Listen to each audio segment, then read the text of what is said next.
Your hands are complex and wonderfully designed machines. Together with your wrists, they help you do a remarkable variety of tasks, from playing the piano to cooking dinner or hammering a nail. Your hands respond daily to various commands that ask for feats of strength and dexterity.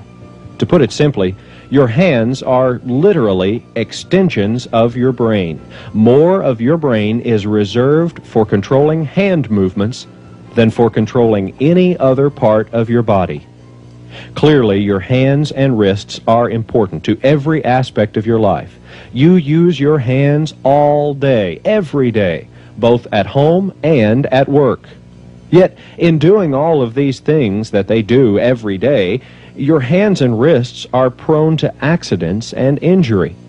This program is designed to show you what you can do to prevent injury and what to do just in case an accident occurs. Now, before we go any further, it's important to take a quick look at the structure of your hand and wrist.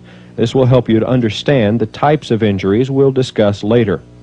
Let's begin with the bones. Bones form the structural support and strength in your hand and wrist. Altogether, there are 27 different bones in your hand and wrist. In comparison, there are only 3 bones in your arm. The bones are surrounded and tied together by muscles, ligaments, and tendons. Ligaments are strong, fibrous bands of tissue that serve to stabilize joints and prevent damage by limiting side movements of joints. Tendons permit flexibility. When a muscle contracts, the tendons lift or curl the fingers. All of these, working together, enable your hand to perform some remarkable things, including grasping, and the ability to pick up small objects with your thumb and index finger. Now, let's take a look at the different kinds of hand and wrist injuries. Remember the information we've just discussed about bones, ligaments, and tendons. Wrist fractures. This injury is most often caused by trying to break a fall with an outstretched hand.